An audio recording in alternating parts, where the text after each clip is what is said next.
சின்ன வெங்காயம் குழம்பு வைக்க போகிறோம்ப்பா. அதுக்கு வெங்காயம் தக்காளி வச்சுக்கிறோம். கோஸுக்கும் கூட்டு பண்ண போகிறோம், அதுவும் வச்சுக்கிறோம். கருவேப்பிலை கொத்தமல்லி வச்சுக்கிறோம். இதோ கோஸுக்கு கொஞ்சம் தேங்காய், இதுலேருந்து வெங்காயம் தான் கொஞ்சம் எடுத்துக்கணும். பூண்டு இதோ கோஸு அரிஞ்சு வச்சுருக்குறோம். இந்த கருவேப்பிலை ஊறுக்காய்க்கு 2 காஞ்ச மிளகா, ஒரு 2 பச்சை மிளகா, பூண்டு, இஞ்சி, புளி, கருவேப்பிலை அலசி வச்சுருக்குறோம். கருவேப்பிலை ஊறுக்காவா? கருவேப்பிலை ஊறுக்காய்.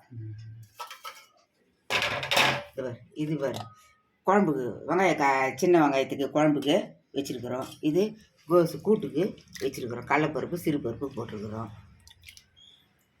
இந்த புளி இதை பாரு, இந்த புளி தான் காரக்குழம்பு ஒரு எலுமிச்சங்காய் சைஸு புளி ஊற வச்சுக்கிறோம் வெங்காய காரக்குழம்பு வைக்கிறதுக்கு.